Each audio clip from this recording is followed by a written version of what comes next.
दोस्तों, आज के वीडियो में हम बात करने वाले हैं EMRS के न्यू रिक्रूटमेंट हॉस्टल वार्डन 2025 के ऑनलाइन फॉर्म फिलअप प्रोसेस के बारे में। दोस्तों, फॉर्म को कैसे फिल करना है आपको स्टेप बाय स्टेप एक लाइव फॉर्म फिल करके दिखाएंगे ताकि आपसे फॉर्म भरने में कोई भी गलती ना होने पाए। तो दोस्तों, फॉर्म फिलअप से पहले इसके नोटिफिकेशन को डाउनलोड कर लीजिएगा और बहुत ही अच्छे से पढ़ लीजिएगा, उसके बाद ही फॉर्म को फिल करिएगा। तो चलते दोस्तों हम फॉर्म फिलअप प्रोसेस पे लेके आपको। अब दोस्तों, फॉर्म को भरने के लिए आ जाइएगा यहाँ ऑफिशियल वेबसाइट पे। आने के बाद सबसे पहले आप रजिस्ट्रेशन करेंगे तो यहाँ पे न्यू रजिस्ट्रेशन के ऑप्शन पे क्लिक कर दीजिएगा। क्लिक करते दोस्तों पेज आपका लोडिंग लेगा। अब आपके सामने कुछ ऐसा फॉर्म खुल के आएगा। अब यहाँ इंस्ट्रक्शन रहेगा, नीचे बढ़िएगा। बढ़ने के बाद यहाँ चेक बॉक्स पे टिक कर दीजिएगा। क्लिक हियर टू प्रोसीड वाले बटन पे क्लिक कर दीजिएगा। क्लिक करते दोस्तों यहाँ देखिए आपका फॉर्म कुछ ऐसा दिखाई देगा। अब यहाँ पे कैंडिडेट नेम में यहाँ अपना पूरा नाम फिल कर दीजिएगा, हाई स्कूल के मार्कशीट के अनुसार सब भरना है। उसके बाद फादर्स नेम में यहाँ पिताजी का नाम फिल करेंगे। मदर्स नेम में यहाँ माताजी का नाम फिल कर दीजिएगा। आपका जो भी डेट ऑफ बर्थ होगा यहाँ से डे को सिलेक्ट कर लीजिएगा, यहाँ से मंथ को चूज़ करेंगे और यहाँ से ईयर को चूज़ कर लीजिएगा इस टाइप से। उसके बाद दोस्तों जेंडर यहाँ सेलेक्ट करेंगे। आइडेंटिटी टाइप में इनमें से जो भी आईडी होगा उसको सिलेक्ट कर लीजिएगा। जैसे कि अगर आपके पास आधार कार्ड है तो एनी अदर वैलिड वाले के ऑप्शन पे क्लिक कर दीजिएगा। उसके बाद आइडेंटिटी नंबर में यहाँ पे देखिए आईडी कार्ड का नाम लिख के उसका नंबर फिल करना है, ठीक है, इस टाइप से। उसके बाद कंफर्म कैंडिडेट नेम, यहाँ पे दोबारा से अपना नाम फिल करेंगे। कंफर्म फादर नेम में दोबारा से पिताजी का नाम, यहाँ कंफर्म मदर में दोबारा से माताजी का नाम फिल करेंगे। उसके बाद अपना डेट ऑफ बर्थ यहाँ फिर से आपको फिल करना पड़ेगा इस प्रकार से। उसके बाद अपना यहाँ पे जेंडर सेलेक्ट करेंगे। अब देखिए यहाँ पे प्रेजेंट एड्रेस में हाउस नंबर फ्लैट नंबर यहाँ फिल करेंगे। जिनके पास हाउस नंबर फ्लैट नंबर नहीं है वो यहाँ पे एसओ अपने पिताजी का नाम लिखिएगा। अगर महिला कैंडिडेट हैं तो यहाँ पे डॉटर ऑफ डीओ लिखिएगा या तो सीओ लिखिएगा। उसके बाद पिताजी का नाम फिल करिएगा, ठीक है, जैसे मैं फिल किया हूँ। अब सब लोकेलिटी में अपने गाँव का नाम लिख दीजिएगा, लोकेलिटी में अपने विलेज का नाम लिख दीजिएगा। यहाँ पे कंट्री क्या है उसको सिलेक्ट कर लीजिएगा। अब यहाँ पे स्टेट आपका क्या है अपने राज्य को सिलेक्ट कर लेंगे। जो भी आपका डिस्ट्रिक्ट होगा अपने डिस्ट्रिक्ट को यहाँ से सिलेक्ट कर लीजिएगा। सर्च करेंगे आ जाएगा यहाँ पे। पिन कोड आपका क्या है अपना पिन कोड यहाँ पर एंटर कर दीजिएगा। पिन कोड फिल करने के बाद अब देखिए नीचे बढ़ेंगे, यहाँ पे ईमेल आईडी अपना फिल कर दीजिएगा। जो भी मेल आईडी होगा कंफर्म मेल आईडी में दोबारा से मेल आईडी फिल करेंगे। मोबाइल नंबर एंटर करेंगे, कंफर्म मोबाइल नंबर में दोबारा से मोबाइल नंबर एंटर करेंगे। उसके बाद ऊपर का पता आपका परमानेंट अगर पता है तो यहाँ सेम एज प्रेजेंट पे टिक कर लीजिएगा। नीचे ऑटोमेटिक आपका फिल हो जाएगा। अब यहाँ पासवर्ड अपना आप क्रिएट करेंगे। पासवर्ड मैं स्क्रीन पे मेंशन कर दे रहा हूँ, इस टाइप का पासवर्ड आप बना सकते हैं। तो ऐसा पासवर्ड बना के यहाँ फिल कर दीजिएगा। कंफर्म पासवर्ड में दोबारा से उसी पासवर्ड को फिल करेंगे। सिक्योरिटी क्वेश्चन एक यहाँ से चूज़ कर लीजिएगा जो आपके लिए आसान हो, उसका आंसर यहाँ पे दे दीजिएगा। उसके बाद ये जो कैप्चा शो कर रहा है इस कैप्चा को फिल करके सबमिट करिएगा। सबमिट करते ऐसा इंटरफेस आएगा, यहाँ से क्लोज कर दीजिएगा। अब ऊपर आपका डिटेल शो करेगा, पढ़ लीजिएगा सब सही है कि नहीं। अगर सही होगा तो यहाँ सभी चेक बॉक्स पे आपको टिक करना है। सभी चेक बॉक्स पे यहाँ पे टिक कर दीजिएगा कि आपने सही सही सब भरा है, कोई गलती नहीं है। उसके बाद देखिए आई एग्री चेक बॉक्स पे टिक करेंगे। अगर ऊपर कोई गलती आप पाते हैं तो अभी भी एडिट रजिस्ट्रेशन फॉर्म पे क्लिक करके आप एडिट कर सकते हैं, नहीं तो यहाँ पे सबमिट एंड सेंड ओटीपी वाले ऑप्शन पे क्लिक करेंगे, यहाँ से यस कर दीजिएगा। आपके मोबाइल पे एक ओटीपी जाएगा, उस ओटीपी को यहाँ पे फिल कर दीजिएगा। उसके बाद सबमिट रजिस्ट्रेशन फॉर्म के ऑप्शन पे क्लिक करेंगे। दोस्तों क्लिक करते ही आपका रजिस्ट्रेशन कंप्लीट हो जाएगा। अब देखिए यहाँ पे कुछ ऐसा इंटरफेस आएगा। कंप्लीट प्रोफाइल के ऑप्शन पे क्लिक कर दीजिएगा। कंप्लीट प्रोफाइल पे क्लिक करते कुछ ऐसा इंटरफेस आएगा। पर्सनल डिटेल के ऑप्शन पे क्लिक कर दीजिएगा। अब देखिए जो आपका डिटेल है वो यहाँ पे शो करेगा, आपका नाम, यहाँ पर registration number, date of birth वगैरह। अब देखिए यहाँ पे नेशनलिटी चूज़ कर लीजिएगा। अब यहाँ पे पूछ रहा है 1/1/1980 से लेके 31/12/1989 के बीच में आप अगर जम्मू कश्मीर में रहे होंगे तो यहाँ पे यस और नो में आपको जवाब देना पड़ेगा। तो अपने अकॉर्डिंग जवाब दीजिएगा यस नो में। अब यहाँ कैटेगरी आपकी क्या है, यहाँ से ये जनरल है, ओबीसी, ईडब्ल्यूएस, SC/ST जो होंगे उसको चूज़ करिएगा। कंफर्म कैटेगरी में दोबारा से अपना कैटेगरी चूज़ कर लीजिएगा। उसके बाद यहाँ पूछेगा आपसे are you person with benchmark disability, या दिव्यांग होंगे तो यस नो में यहाँ पे जवाब लेंगे।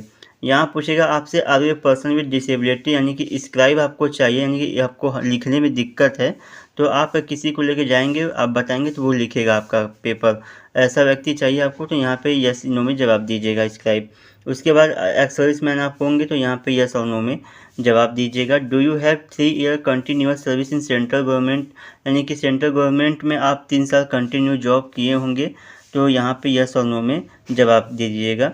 उसके बाद यहाँ पूछेगा आपसे आर यू सर्विंग एज, यानी कि आप या EMRS में अगर जॉब कर रहे हैं या कर चुके हैं, तो यहाँ इनमें से जो आपके ऊपर लागू होगा दोनों में से, अब वो चूज़ करेंगे। नहीं तो नॉट अप्लीकेबल का भी ऑप्शन है, उसे भी आप चूज़ कर सकते हैं। तो जो आपके ऊपर लागू होगा उसको चूज़ कर लीजिएगा यहाँ पे। उसके बाद यहाँ पे देखिए पूछेगा आपसे do you have any pending criminal, कोई क्रिमिनल केस आपके खिलाफ पेंडिंग है, तो यस नो में जवाब दीजिएगा। मैरिटल स्टेटस क्या है, मैरिड है, सिंगल है, अपने अकॉर्डिंग जवाब देंगे। उसके बाद इस कैप्चा को यहाँ फिल कर दीजिएगा और सेव एंड नेक्स्ट करके आगे बढ़िएगा। सेव एंड नेक्स्ट करेंगे, यहाँ से यस कर दीजिएगा। अब देखिए यहाँ पे आप आ जाएंगे अपलोडिंग के ऑप्शन पे, तो यहाँ पे फोटोग्राफ अपलोड करेंगे 10 से लेकर 200 KB के बीच का, सिग्नेचर 10 से लेकर 50 KB के बीच का। चूज़ फाइल पे क्लिक करेंगे, जहाँ कहीं भी आपका फ़ोटो होगा उसको चूज़ करके यहाँ से एडजस्ट कर लीजिएगा इस टाइप से, ठीक है, एडजस्ट कर लीजिएगा। उसके बाद यहाँ पे डन वाले बटन पे क्लिक कर दीजिएगा। डन करेंगे, ये देखिए यहाँ अपलोड वाले बटन पे क्लिक करेंगे, ये आपका अपलोड हो जाएगा। सेम प्रोसेस से यहाँ सिग्नेचर भी अपलोड कर दीजिएगा। सिग्नेचर यहाँ से चूज़ फाइल पे क्लिक करके चूज़ करिएगा, यहाँ पे डन कर दीजिएगा, नहीं तो अपलोड ओरिजिनल पे क्लिक करके अपलोड कर दीजिएगा, ये भी आपका अपलोड हो जाएगा। इस कैप्चा को फिर फिल करिएगा, सेव एंड नेक्स्ट करके आगे बढ़ेंगे, यस कर दीजिएगा। अब देखिए यहाँ पे आपका कुछ इस प्रकार से शो करेगा। अब सभी चेक बॉक्स पे आपको फिर से टिक करना पड़ेगा कि आपने सब सही सही फिल किया है, ये सब सही है आपका। सभी पे चेक बॉक्स पे टिक करिएगा, आई एग्री चेक बॉक्स पे टिक करके फाइनल प्रोफाइल रजिस्ट्रेशन के सबमिशन पे क्लिक करेंगे, यस कर दीजिएगा। अब देखिए यहाँ पे वेरीफाई और ईमेल आईडी, अपना ईमेल आईडी वेरीफाई कर लीजिएगा, इसी पे क्लिक कर देंगे। क्लिक करेंगे, ऐसा इंटरफेस आएगा। इस कैप्चा को फिल करके यहाँ पे सबमिट एंड गेट OTP पे क्लिक कर दीजिएगा। क्लिक करते हैं आपके ईमेल आईडी पे एक OTP जाएगा, उस OTP को फिल करके वेरीफाई कर लीजिएगा। आपका ईमेल आईडी भी वेरीफाई देखिए हो जाएगा, सक्सेस हो गया। यहाँ से ओके कर देंगे। अब यहाँ दोस्तों देखेंगे आपके सामने कुछ ऐसा इंटरफेस आएगा। अब यहाँ देखिए फॉर्म को भरने के लिए अप्लाई नाउ वाले बटन पे क्लिक करिएगा। अब दोस्तों आपके सामने कुछ ऐसा इंटरफेस आएगा। यहाँ पे देखिए हॉस्टल वार्डन का फॉर्म को भरने के लिए यहाँ पे दिया गया है नॉन टीचिंग पोस्ट, इस प्रकार से दिया गया है। यहाँ पे देखिए तो सामने हमारे में प्रोसीड दिखाई दे रहा है, आप में अप्लाई दिखाई देगा।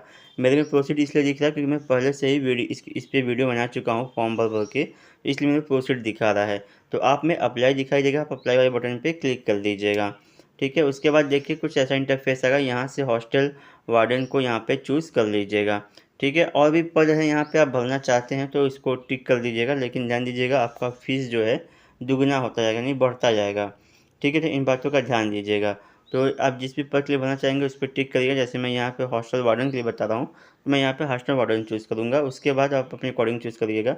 नीचे बढ़ेंगे, यहाँ पे देखिए लैंग्वेज कॉम्पिटेंसी ऑप्शन में, यानी जो लैंग्वेज आप जानते हैं उस लैंग्वेज को चूज़ करिएगा। यानी कि जैसे आप मान लीजिए इंग्लिश जानते हैं तो इंग्लिश चूज़ करिएगा।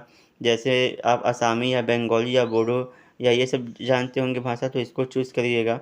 तो अपने अकॉर्डिंग अपनी भाषा का चयन कीजिएगा। जैसे मैं हिंदी जानता हूँ, यूपी का हूँ, तो हिंदी चूज़ करूँगा। आप अपने अकॉर्डिंग क्षेत्रीय भाषा चूज़ कर सकते हैं। उसके बाद दोस्तों यहाँ पे देखिए इस कैप्चा को फिल करके सेव एंड नेक्स्ट करके आगे बढ़ेंगे, यहाँ से यस कर दीजिएगा। यस करते ही दोस्तों आपके सामने देखिए क्वालिफिकेशन डिटेल का ऑप्शन आ जाएगा। अब यहाँ पे देखिए कक्षा 10 की जानकारी देंगे, यहाँ कक्षा 12 की जानकारी देंगे, यहाँ ग्रेजुएशन की जानकारी फिल करना पड़ेगा। तो यहाँ पे देखिए कक्षा 10 की जानकारी भरने के लिए पास स्टेटस पे क्लिक करेंगे, यहाँ से पास चूज़ कर लीजिएगा। ईयर ऑफ पासिंग आपका क्या है, अपना ईयर ऑफ पासिंग यहाँ पे चूज़ कर लीजिएगा। उसके बाद देखिए कोर्स स्ट्रीम नेम क्लिक करेंगे, इनमें से जो भी आप पास होंगे, जैसे हाई स्कूल आप सर्टिफिकेट डिप्लोमा है इसको चूज़ करेंगे, नहीं तो आप सिर्फ नॉर्मल हाई स्कूल पास होंगे तो कक्षा 10 सेकेंडरी को चूज़ करिएगा, ठीक है। इसको चूज़ कर लीजिएगा। उसके बाद देखिए आपका जो भी बोर्ड होगा, अपने बोर्ड को यहाँ पे आप सर्च करेंगे तो आपका बोर्ड यहाँ पे आ जाएगा। इस टाइप से अपने बोर्ड को यहाँ पे सेलेक्ट कर लीजिएगा। उसके बाद रिजल्ट मोड आपका परसेंटेज ही मिलेगा, तो परसेंटेज चूज़ कर लीजिएगा। उसके बाद ऐसा ऑप्शन आएगा टोटल मार्क में, टोटल पूर्णांक को फिल करेंगे, कितना नंबर आप टोटल पाए हैं उस नंबर को फिल करिएगा मार्क ऑप्शन में। उसके बाद परसेंटेज ऑटोमेटिक बना के दे देगा, ठीक है। उसके बाद स्क्रॉल करके नीचे बढ़ेंगे, यहाँ देखिए कक्षा 12 की जानकारी फिल करेंगे।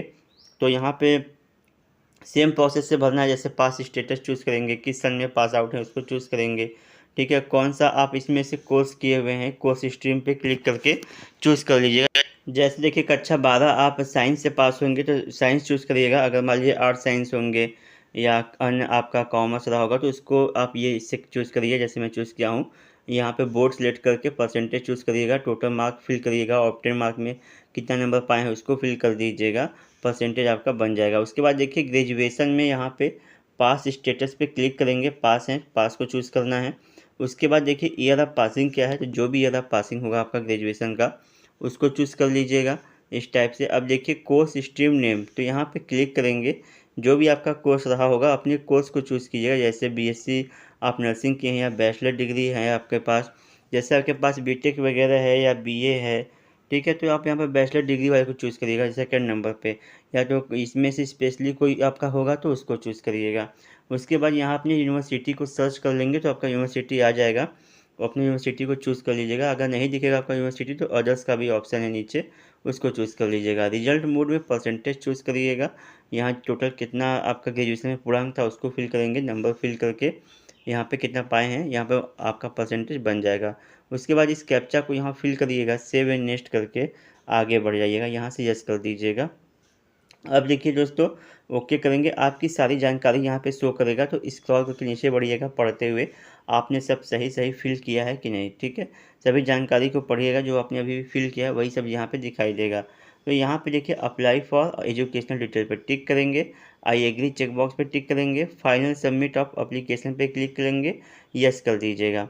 यस करते ही दोस्तों आपके सामने कुछ ऐसा इंटरफेस आएगा। अब देखिए ऊपर कोई गलती आप किए होंगे अगर, तो अभी भी मौका है, एडिट एप्लीकेशन फॉर्म पर क्लिक करके आप एडिट कर सकते हैं। अगर मान लीजिए सब आपका सही होगा तो यहाँ पे एग्जामिनेशन फ़ी के ऑप्शन पे क्लिक कर दीजिएगा। क्लिक करते ही आपके सामने ऐसा इंटरफेस आएगा, ऑनलाइन पेमेंट वाले ऑप्शन को चूज़ करिएगा और प्रोसीड फॉर पेमेंट के ऑप्शन पे क्लिक करिएगा, यहाँ से ओके कर देंगे। ओके करेंगे, अब देखिए आपके सामने फिर ऐसा इंटरफेस आएगा, यहाँ पे चूज़ कर लीजिएगा एनी डेबिट, कोई सा भी प्रोसीड फॉर पेमेंट कर दीजिएगा। अब देखिए यहाँ पे आपको पेमेंट का गेटवे मिल जाएगा, जैसे कि क्रेडिट कार्ड है, नेट बैंकिंग है, यूपीआई है, भीम है, क्यूआर कोड है, जिससे आपके लिए आसानी होगी उसको चूज़ करके पेमेंट कर दीजिएगा। अब ध्यान दीजिएगा जब आप पेमेंट करेंगे तो शांतिपूर्वक पेमेंट जब आप कर देंगे तो बस स्क्रीन पे देखिएगा, कोई भी छेड़छाड़ मत करिएगा उस समय पेमेंट करने के बाद, ना कि रिफ्रेश कर दें पेज को, नहीं तो आपका 100% पेमेंट फंस जाएगा, पैसा भी डाउन हो जाएगा। जैसे मैं देखिए पेमेंट कर दिया हूँ, मैं शांतिपूर्वक देख रहा हूँ बस। अब देखिए ऑटोमेटिक आपको रीडायरेक्ट करेगा, देखिए इस टाइप से प्रोसेसिंग होगा, ठीक है। तो इन बातों का ध्यान दीजिएगा पेमेंट करते समय। अब देखिए आपके सामने यहाँ पे पेमेंट सक्सेसफुल हो गया। अब डाउनलोड कंफर्मेशन पेज के ऑप्शन को चूज़ कर लीजिएगा, ठीक है, टिक कर दीजिएगा। टिक करेंगे यहाँ पे दिखाई देगा आपका डिटेल। अब देखिए click here to download confirmation वाले ऑप्शन पे क्लिक कर दीजिएगा, यहाँ पे आपका यहाँ पे एप्लीकेशन फॉर्म डाउनलोड हो जाएगा। डाउनलोड हो जाएगा, यहाँ पे देखिए, यहाँ पे अपने मोबाइल या कंप्यूटर लैपटॉप में इस प्रकार से सेव करके रख लीजिएगा, या तो फिर इसका प्रिंट आउट भी आप निकाल सकते हैं। इस प्रकार से दोस्तों आपका फॉर्म कंप्लीट हो जाएगा। तो आशा करूँगा दोस्तों वीडियो आपको समझ में आई हो, तो वीडियो को लाइक कीजिएगा, चैनल पर नए होंगे सब्सक्राइब कर लीजिएगा और इसे अपने ज़रूरतमंद दोस्तों में शेयर भी कीजिएगा। तो मिलते हैं किसी नेक्स्ट वीडियो में, तब तक के लिए जय हिंद। अब दोस्तों थैंक यू फॉर वॉचिंग। अब देखिए यहाँ पे click here to go back दिया गया है, तो यहाँ पे क्लिक करिएगा। क्लिक करने के बाद अब नीचे बढ़ेंगे तो यहाँ से देखिए लॉग आउट कर लीजिएगा। दोस्तों कोई मन में प्रश्न हो तो आप हमें कमेंट जरूर कीजिएगा। Thank you.